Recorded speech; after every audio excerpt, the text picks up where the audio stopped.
Hello, my dear students. Welcome back. I hope all are good.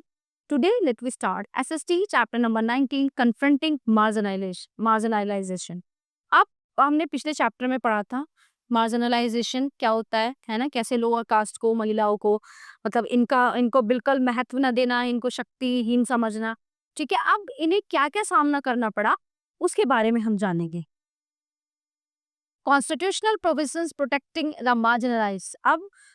अब लोग तो समझेंगे नहीं इस चीज को, तो संविधान ने कुछ कानून बनाए इन लोगों के लिए ताकि इनको ज्यादा परेशान ना किया जाए। The leaders of independence India wanted to establish equality in society. जो इन भारतीय स्वतंत्र भारत के जो नेता रहे हैं, उन्होंने चाहे कि इक्वालिटी इन सोसाइटी, जो हमारे समाज में एकता बनी रहे। Equality is one of the basic principles of Indian democracy. तो जो इक्वालिटी है, जो समानता है, एक बेसिक सिद्धांत है भारतीय लोकतंत्र का, एक ये बेसिक सिद्धांत है। The leaders realized that the marginalized sections need to get some special privileges so that they could easily come at par with the rest of the people in society. अब जो है लीडर्स, जो नेता हैं, उन्हें समझ में आया, उन्हें रियलाइज हुई ये चीज कि जो इस मार्जिनलाइज सेक्शन के जो लोग हैं, है ना, ये इनको बहुत चीजें फेस करनी पड़ रही हैं समाज में रह के। तो इन्होंने इनके साथ खड़े होने का और कुछ एक्शन लेने का सोचा। तो the first amendment to the constitution passed in 1951 allowed the states to make special provisions for the advancement of socially and educationally backward classes of citizens. That is the scheduled caste and scheduled tribes. The constitutions aim to protect the interests of the marginalized section through a three-fold strategy. अब वो कौन कौन सी strategy रही है, आइए पढ़ते हैं। By providing measures that would ensure equality and abolish discriminatory practices. By act of positive discriminations where preferential treatment is given to the marginalized sections. By providing resources and benefits for the overall development of the marginalized sections. Fundamental rights. सबसे पहले बात करते हैं हम। The Constitution safeguards the rights of all citizens of the country by giving them certain fundamental rights which are essential to the security and well-being of the citizen. Let's read about some fundamental rights that directly benefit the marginalized community. अब fundamental rights कौन कौन से दिए गए इनको? Right to equality, समानता का अधिकार. The right to equality states that all citizens are equal in the eyes of law. कानून की नजर में सभी एक समान हैं, कभी जितने भी नागरिक हैं. It prohibits the state from discriminating against any citizen on ground of religion, race, caste, sex or place of the birth. Article 70 ensures equality of opportunity to citizens in matters relating to employment or appointment to any office under the state.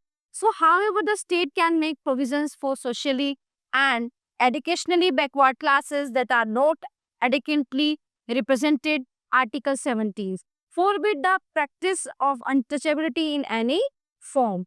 It also means that it's wrong to practice untouchability and that this practice will not be tolerated by democratic government. So, in fact, untouchability is a punishable crime now. छुआछूत को जो है आप बहुत ज्यादा वो माना जाने लगा और पनिशमेंट भी दिया जाता है। राइट अगेंस्ट एक्सप्लॉयटेशन, शोषण के विरुद्ध अधिकार। Article 23 and 24 provide two provisions: prohibition of forced labor and prohibition of employment of children below the age of 14 years in hazardous jobs such as those in factories and mines. Culture and educational right, ठीक है, शिक्षा का और संस्कृति का अधिकार। These rights aim to preserve India's rich culture heritage, है ना, बहुत अच्छी खासी सांस्कृतिक विरासत है हमारे भारत में। They allow every citizen to preserve his or her own language and script. They also direct the state to grant financial aids to institutions promoting a distinct language, script or culture to protect and develop it. Right to constitutional remedies. Article 32 empowers all the citizens to approach the Supreme Court of India to seek enforcement or protection against violation of their fundamental rights. It provides a remedy in the form of a fundamental right for enforcement of all the other fundamental rights. Right to education, शिक्षा का अधिकार. The right to education that came into effect on 1 April 2010 states that every child who has attained the age of 6 years shall have the right to be admitted to a neighborhood school and receive free and compulsory education till he or she is 14 years of age. Directive principles of state policy.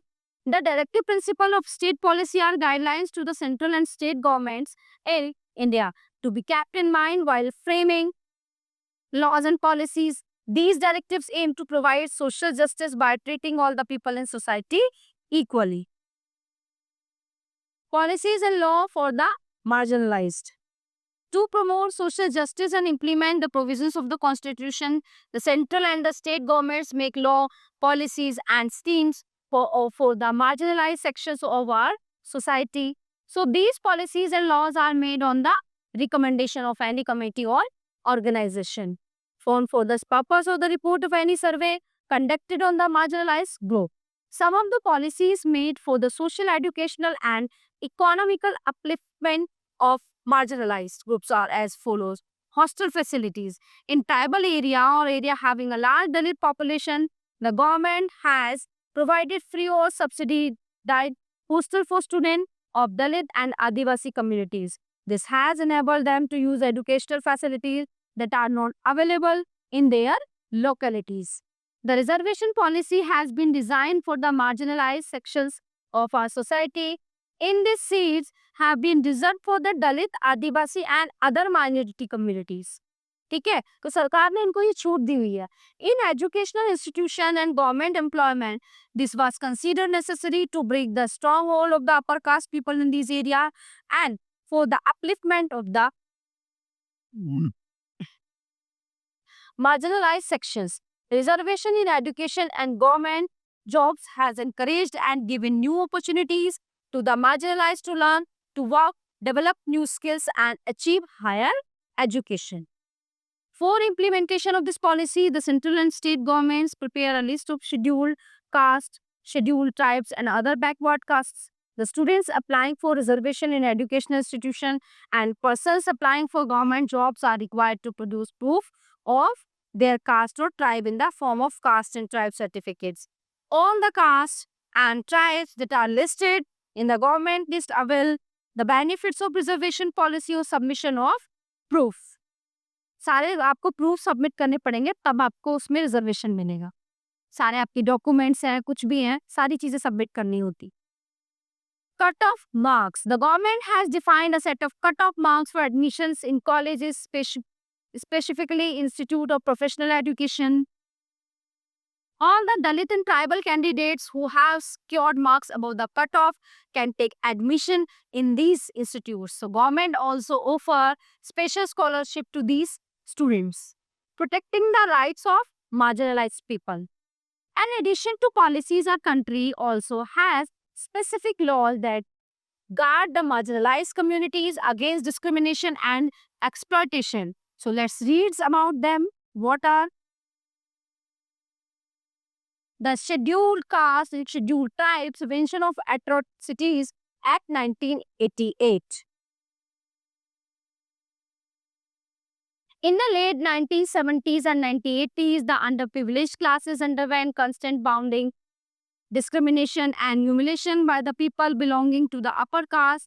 The Dalit got together and asserted for equal status in society. They refused to perform work regarded as characteristics of their caste.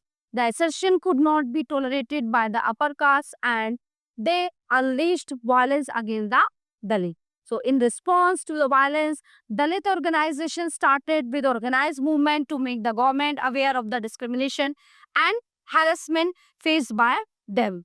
But आजकल तो कम होता है, पहले ज्यादा होता था, तो धीरे धीरे ये चीजें जो कम हो गई हैं.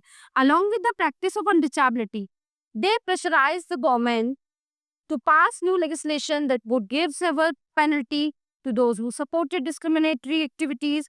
The Scheduled Caste and Scheduled Tribes Prevention of Atrocities Act 1989 was made to address this situation. The law that was finally approved and passed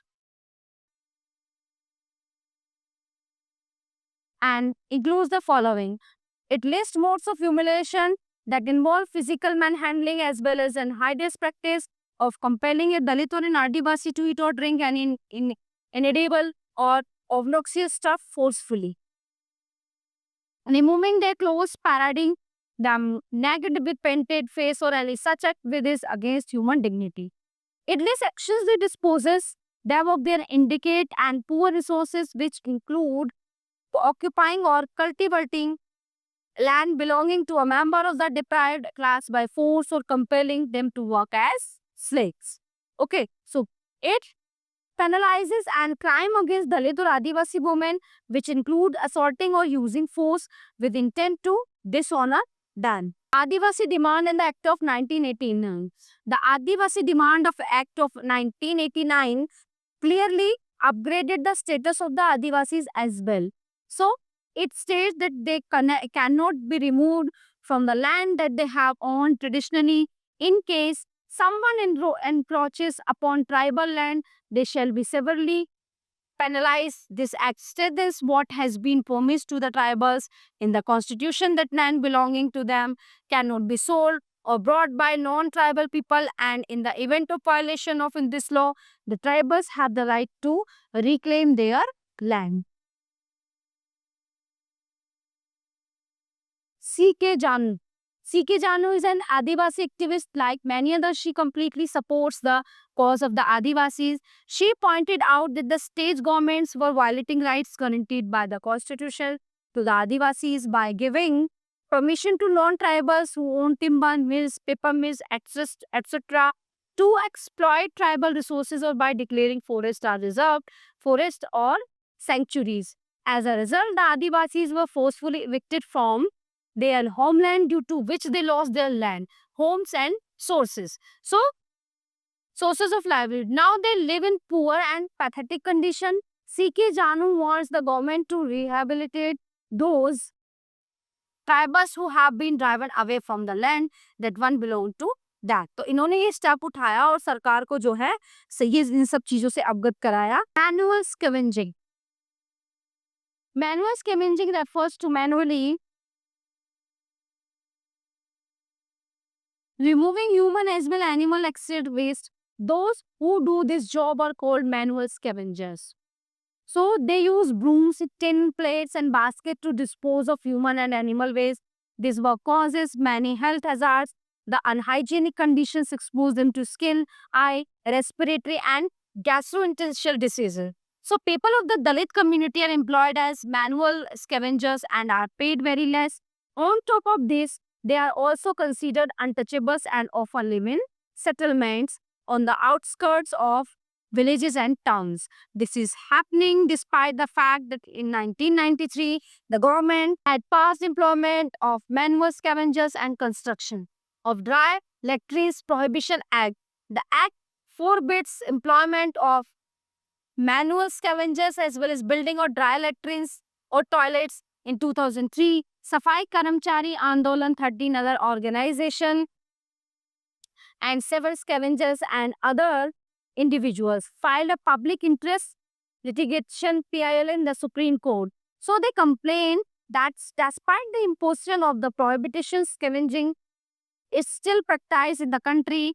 They also pointed out that manual scavengers were working in government undertakings like railways. The courts cited its observations that since 1993, there has been a rise in number of manual scavengers. The court further directed the government to verify the fact within 6 months. The petitioners sought enforcement of the fundamental rights. The government was asked to initiate time-bound programs to liberate and rehabilitate them. The prohibition of employment as manual scavenger and their rehabilitation act came into force on 6 December 2013.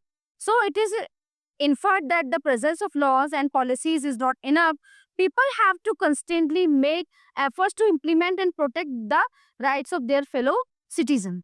Okay, so everyone desires equality, dignity and respect, and it is the fundamental right of all citizens which no one should be denied of. Okay, so all topics are covered in this chapter here. I hope you all are very well understanding and enjoy this chapter. So we will meet to the next class. Thank you.